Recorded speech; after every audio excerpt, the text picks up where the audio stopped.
সমস্যায় পড়ছেন। এই জীবন যন্ত্রণা নিয়ে আমরা সবসময় রাস্তায় থাকি, মানুষকে সঙ্গে নিয়ে মানুষের জন্য লড়াই করি।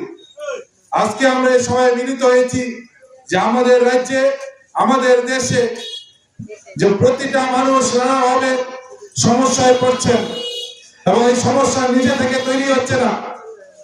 আমাদের দেশের বিজেপি, আমাদের রাজ্যের বিজেপি একই বিজেপি, তারা পরিকল্পিতভাবে এই দেশের মানুষকে প্রতিদিন লুটে নিচ্ছেন, শুষে নিচ্ছেন, চুষে নিচ্ছেন নানা পদ্ধতিতে।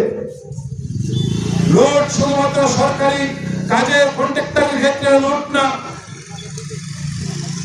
তারা কন্ট্রাক্টর থেকে টাকা নেয়, কন্ট্রাক্টর বাজে কাজ করে, তার ফলে আমরা আমাদের ডেভেলপমেন্ট ওয়ার্ক থমকে যায়।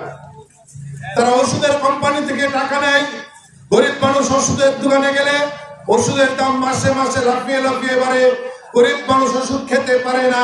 বিজেপির তহবিলে কোম্পানিরা ওষুধের কোম্পানিতে টাকা দেয়, ফলে তারা ওষুধের মূল্য বাড়ায়, মানুষ ওষুধ খেতে পারে না।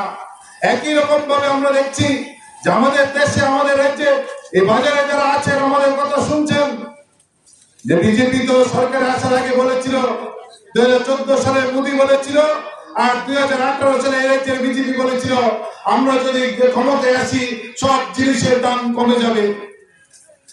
আমরা দয়া করে জিজ্ঞেস করতে চাই, বিজেপি দিল্লিতে ক্ষমতায় এসছে 12 বছর, আমাদের রাজ্যের ক্ষমতায় এসছে 8 বছর।